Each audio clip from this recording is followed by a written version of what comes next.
Olá, começamos agora mais um MPC em Foco. O tema de hoje é Fundef. Somente este ano, os municípios alagoanos irão receber mais de R$1 bilhão em precatórios do antigo fundo. Para falar sobre o assunto, convidamos o promotor de justiça José Carlos Castro, coordenador do Núcleo de Defesa do Patrimônio Público do Ministério Público Estadual e coordenador do FOCO, Fórum de Combate à Corrupção em Alagoas. Obrigada pela presença, doutor José Carlos. Seja muito bem-vindo ao nosso programa. Eu que agradeço o convite, contribuindo com o Ministério Público de Contas. Estamos muito felizes com a sua presença, doutor José Carlos. Recentemente, o FOCO ingressou com algumas representações aqui no Tribunal de Contas para garantir que esse recurso do Fundef seja aplicado exclusivamente em educação. E o Ministério Público de Contas tem acompanhado, tem emitido seus pareceres nesse sentido, por também entender que essa verba deve ser aplicada exclusivamente em educação. Eu queria que o senhor falasse um pouquinho sobre esse assunto, sobre esse ponto. Isso, Andresa. Essa questão desses recursos oriundos dos precatórios que foram originados em processos que os municípios alagoanos ajuizaram contra a União, com o objetivo de serem ressarcidos por verbas que não haviam sido repassadas à época aos municípios e que saíram vitoriosos, e por isso geraram esses precatórios que irão atender aos municípios vitoriosos. Essa questão tem preocupado o FOCO desde 2014, quando a informação nos chegou e que, preocupados com que o destino desses recursos seja corretamente aplicado, o FOCO desde 2014 que vem se reunindo, discutindo e definindo ações conjuntas, integradas, para que efetivamente tais recursos sejam aplicados em educação e que não sejam desviados para outras finalidades. Então, como eu disse, desde 2014, os vários órgãos que integram o FOCO, dentre eles o Ministério Público, definiram o seu papel nesse trabalho. O FOCO representou o Ministério Público de Contas, representou o Ministério Público Estadual, representou o Ministério Público Federal, e todos eles, dentro das suas áreas de atribuição, vêm agindo desde então nesse objetivo, como eu lhe disse, que esses recursos sejam aplicados na área de educação. Doutor José Carlos, há alguma brecha legal para que esse recurso não seja vinculado à educação? Porque o que a gente percebe é uma celeuma em torno do assunto e uma tentativa de colocar os órgãos de fiscalização e controle como os vilões da história. Veja bem, a cada dia mais se consolida a nossa teoria, e hoje é mais um fato concreto, que esses recursos realmente são vinculados à educação. Como eu disse, desde 2014 que os órgãos de controle vêm atuando, ajuizando representações, ajuizando ações, e a Justiça Federal já tomou decisões reiteradas, inclusive através do Tribunal Regional Federal da 5ª Região, determinando que esses recursos são, sim, vinculados à educação. Isso, inclusive, já tem decisões até do Supremo Tribunal Federal também nesse sentido.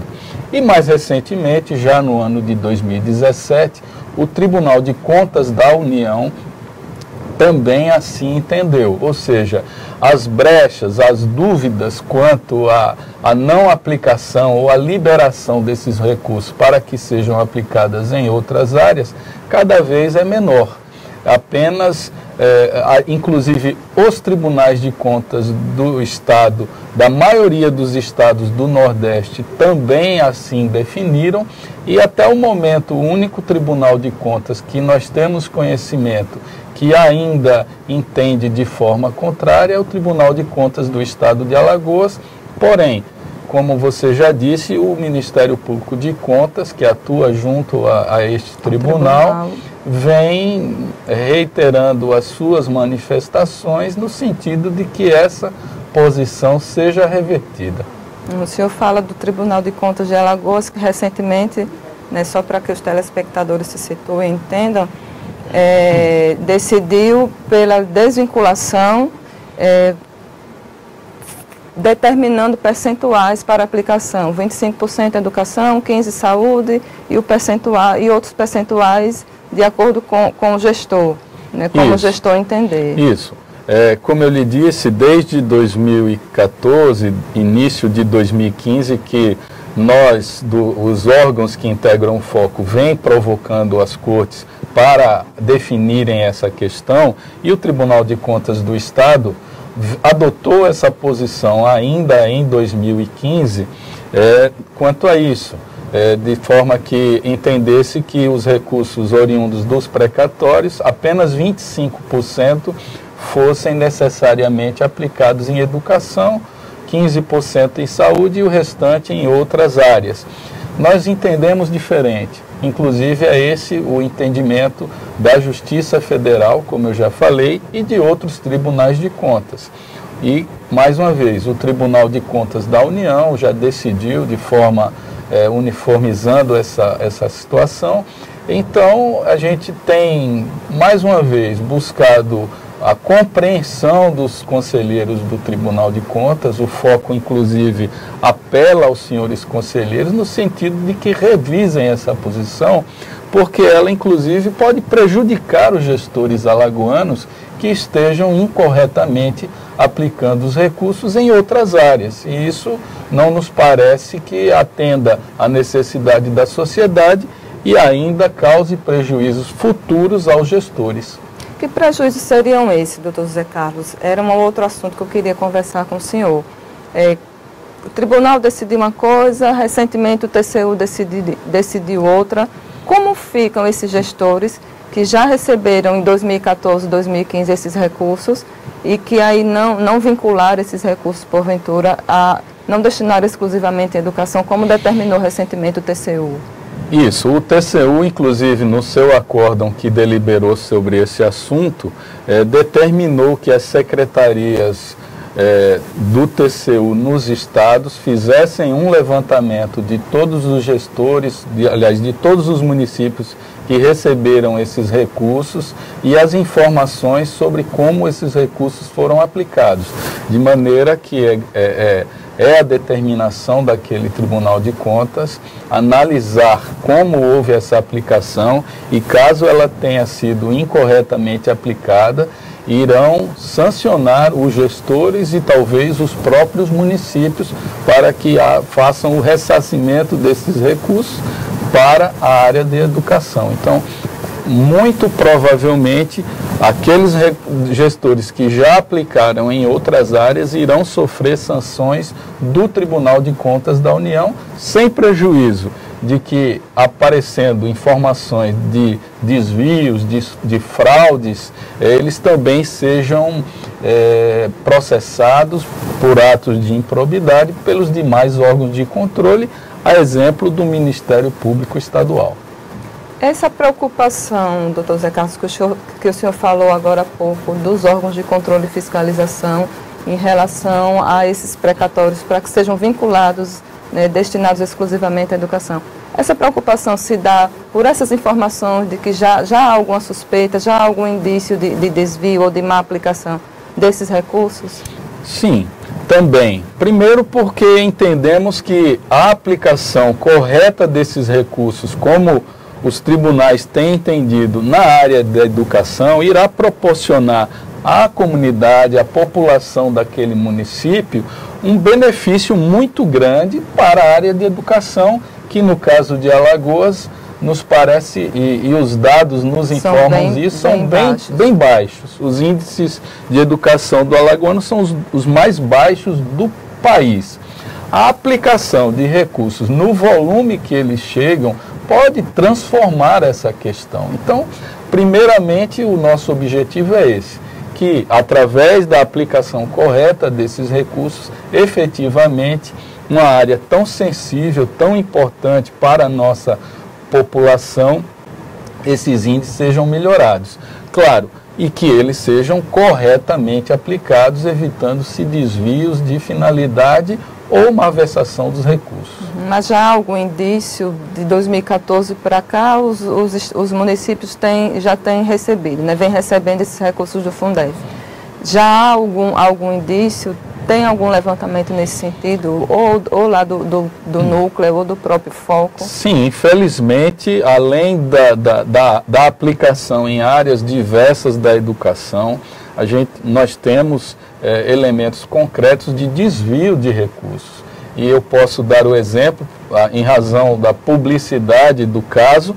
No caso de Canapi, nós tivemos hoje ex-prefeito, que foi afastado e hoje se encontra preso, exatamente por ter desviado os recursos que foram recebidos através desse precatório e que foram usados em finalidades muito diversas, inclusive em atos de corrupção bastante escandalosos que, inclusive, como eu disse, ensejaram na prisão desse gestor. Então, além da má aplicação, nós tivemos atos de corrupção com esses recursos, o que não é salutar nem para o gestor e muito menos para a sociedade.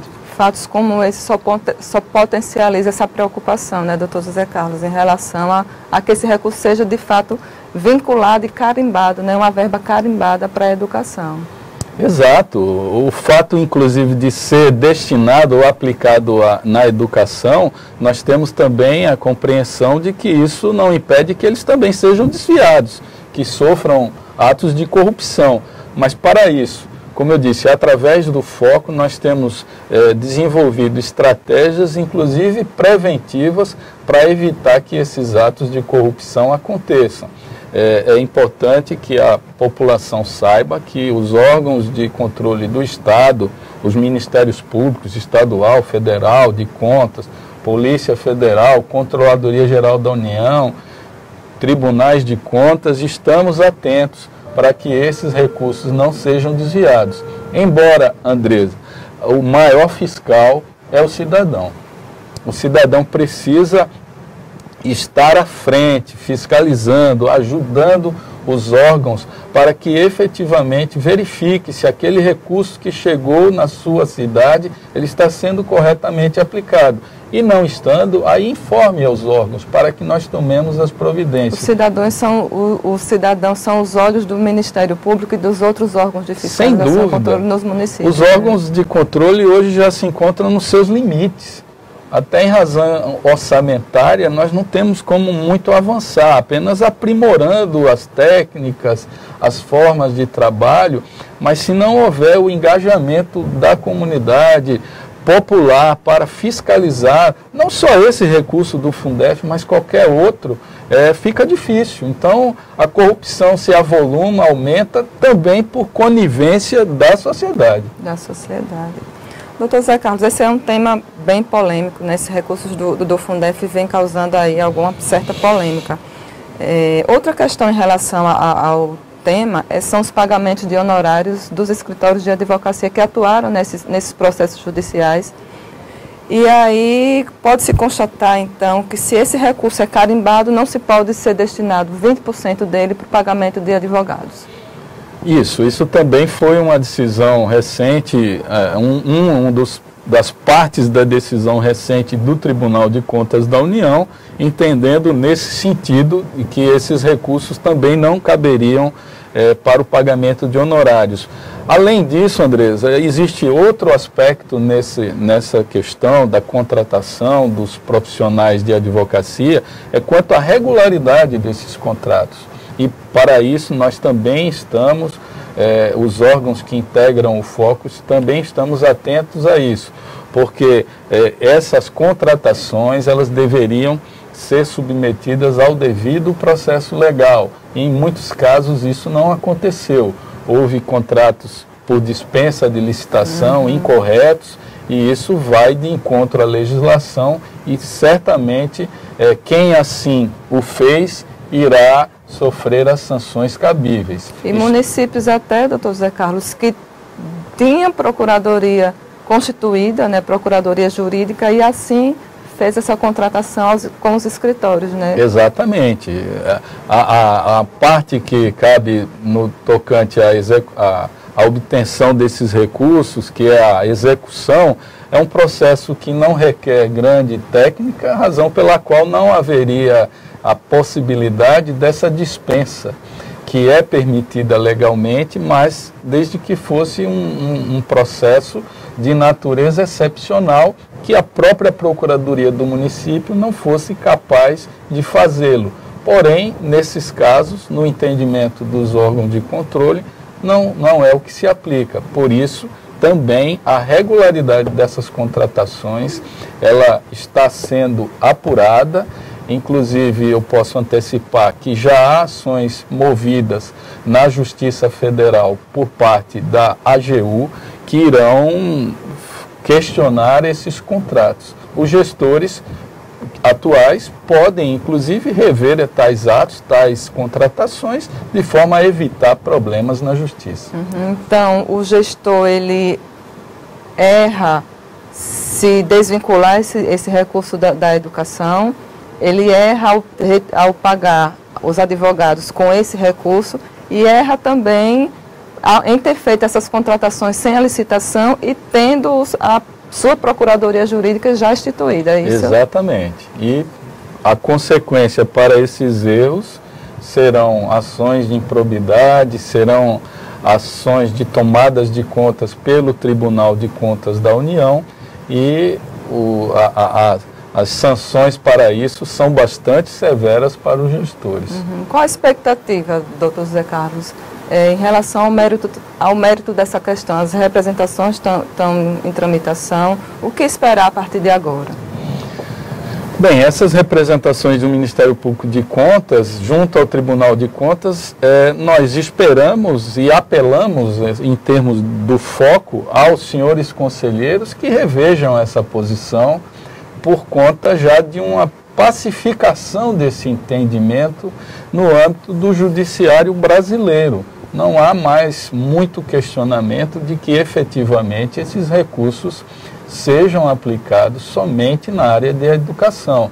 E se o Tribunal de Contas mantiver essa posição, como eu disse, respeitando, claro, a autonomia que o Tribunal de Contas Estadual tem para deliberar sobre essa matéria, mas estará prejudicando os gestores, incorrendo num erro que não, ao invés de orientar corretamente os gestores, irá prejudicá-los diante da posição da Justiça Federal, diante da posição do Tribunal de Contas da União, diante da posição do Supremo Tribunal Federal. E o prejuízo também para a população que deixa aí de ter o 100%, né, o total desses precatórios investidos exclusivamente em educação. Sem dúvida, a área de educação é de mais sensível, é uma oportunidade que não volta ao tempo. Um menino de 8, 9, 10 anos que hoje está na escola, podendo ter uma escola melhor, uma educação de base, que é feita no município, ele não vai poder voltar no tempo caso esses recursos não venham a ser aplicados agora. O valor desses precatórios para este ano em Alagoas chega a R$1.250 bilhões.